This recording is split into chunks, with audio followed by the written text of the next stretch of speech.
কথায় আছে না, বিনাশকালে বিপরীত বুদ্ধি। তৃণমূল কংগ্রেসের যেন সেই দশা।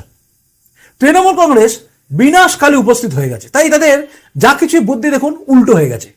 আপনারা দেখছেন যে আরজিকর কাণ্ডে কি অবস্থা রয়েছে।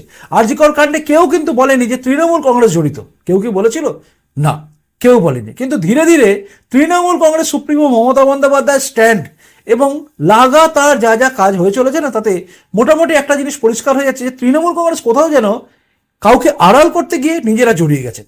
এবং যেভাবে বিরোধিতা করা শুরু করেছেন আন্দোলনের, তাতে কিন্তু তৃণমূল কংগ্রেস একদম বুঝিয়ে দিচ্ছে যে তাদের মধ্যে কেউ না কেউ কোথাও না কোথাও দুর্নীতির মধ্যে জড়িয়ে আছে। অর্থাৎ এই যে কাণ্ড ঘটেছে তার মধ্যে কেউ না কেউ তাদের কোনো সমর্থক বা ওই ফাইন্যান্স করছে, যেটা অভিযোগ করছে, সেই টাইপের কেউ জড়িয়ে আছে। সন্দেহ হতো না জানেন, হঠাৎ করে দেখলাম হঠাৎ করে বানতলা কাণ্ড।